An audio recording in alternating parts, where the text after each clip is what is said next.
The morning sun filtered through the tall trees, scattering gold across the winding paths of the village. I tightened the crimson sash around my waist and flicked my tail experimentally, feeling the familiar hum of fire under my skin. A small pulse of heat raced along my fingers, and I clenched my fists to calm it. The scent of pine and blooming wildflowers filled the air, and somewhere in the distance, the gentle chatter of the tribe stirred. I could hear the soft chatter of kitsune walking, the distant laughter of children practicing shapeshifts, the hiss of hunters returning from the river. This village, these people, were the rhythm of my life, the pulse I belonged to. Today, like every month, we would gather, not in a city hall or temple, but in the heart of our woods, to honor balance, to give thanks, and to ground ourselves in the rhythm of the tribe's life. Come on, slowpokes! Hikari's voice cut through the morning calm like sunlight through leaves. She was already streaking ahead, twin tails glowing faintly, leaving traces of shimmering light that vanished before I could reach them. I flexed my tail and let a tiny ember spark at my fingertips. Then let's not fall behind. I growled playfully and pushed myself forward, tail whipping behind me as I leapt over a mossy log. I could hear the soft hiss of Itsuko close behind, acid sipping from the tips of her fingers as she tried to bend the path to her advantage, melting a patch of bark to slow me down. Cheetah! I shouted, dodging the glistening acid just in time. Soto floated past us both, mist curling around her like a lazy river, a serene smile on her face as she effortlessly drifted over the rough terrain. Hana and Tsuki, ever inseparable, darted alongside each other, petals blooming in Hana's wake, soil rising like miniature hills under Tsuki's feet, creating a playful obstacle course that the others had to navigate. At the bivouac, little Ren stumbled slightly, a wisp of spirit energy spiraling around her tiny form, her fast tail flicking nervously as she struggled to keep up. I got the side of the clear ahead. The trees surrounding it were edged with symbols of the tribe's history, a tapestry of Kitsune Tails woven into the wood. I surged forward, tail flying just as Itsuka launched, trying to tag me. I twisted midair, summoning a brief gust of wind to throw off my sister's aim, and landed with a soft thud on the ground. Struggling to keep up, Weak Flame? Itsuka snarled past me. I raised a glance over my shoulder. Her eyes were sharp, dangerous, twin coils of aggression in her gaze. The acid dripping from her fingers gleamed in the sun, sizzling where it touched the earth. My stomach clenched. Not fear, not quite, but pure, raw exhilaration. I dug my heels into the mossy ground, feeling the ember pulse through my legs. You wish, I shot back, throwing a gnawed root to face her. Flames erupted at my feet, a sudden jet that pushed me forward faster than my muscles could manage. Heat licked the back of my knees. The air shimmered, caught between the fire I wielded and the acid she spat. Droplets hissing as they collided midair. Steam rolled off the roots in curling wisps. She launched at me, twin tails flicking with practiced precision.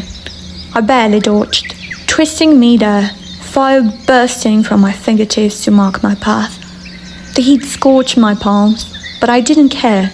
Every movement was adrenaline, every misstep a risk I was willing to take. Back off! I shouted. Her grin was sharp, teeth flashing like blades. Make me! Acid hit the base of a tree near my head. Bark steamed, tiny fragments sizzling into the air. My tail lashed, sending a whip of fire toward her chest. She swerved, acid spraying into the dirt, hissing, scalding the ground. I leapt over a fallen branch, landing lightly, but my shoulder brushed the tree, scorched now, bark pilling, and I felt a hot sting. My flames responded instinctively, licking upward in anger. Itsuka's eyes glinted.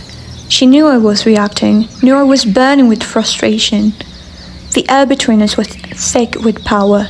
Smoke, steam, the scent of scorched moss, the tang of acid.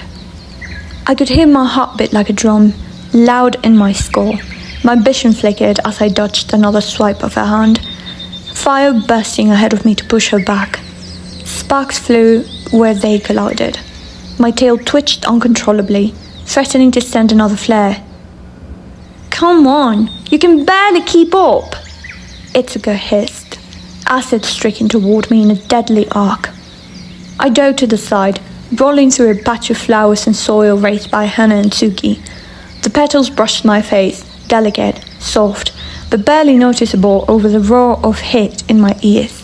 I sprung up, fire coiling around my legs, and shot forward. My fists burned, my tail blazed.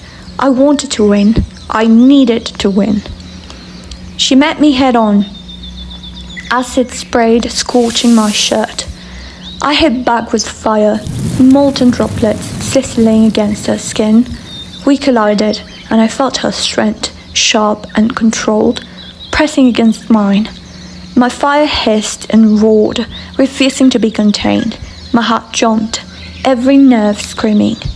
Around us, the forest trembled slightly. Hikari and Soto arrived, mist and light forming walls I ignored. "Stop!" Hikari yelled, but I didn't care.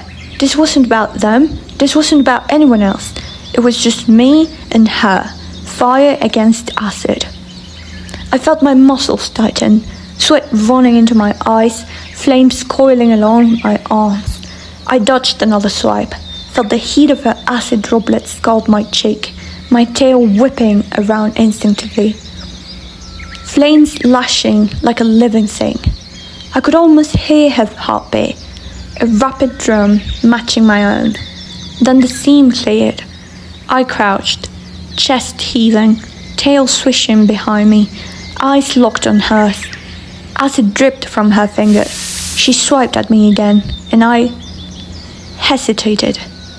A single word caught through the roar of battle, soft, gentle, but sharper than any yell. "Children." Everything froze. Fire collapsed in my hands. My tail curled under me. Itsuka froze too, acid dripping harmlessly to the ground. The tension snapped, leaving nothing but the heat lingering in the air. The elder stepped between us, calm, patient, firm. His hand brushed my shoulder and then hers. "Balance," he said softly, "is not a thing we claim in victory, nor defend in fury. It is the thing we leave. And you, both of you, must learn that stillness is as sacred as flame and acid alike." I lowered my head, curling my tail. My fists still tingled with fire, but I forced them to relax. Itsuka didn't meet my eyes, tail twitching in restraint. "Yes, Shisho." We murmured together. The mist cleared. The forest smelled faintly of smoke and scorched bark. My chest heaved, but somewhere under the burn, a tiny spark of pride glimmered. Not for winning, not for fighting, for stopping when it mattered, for remembering that our flames, our acids, and our tails were part of something larger, something we were meant to protect.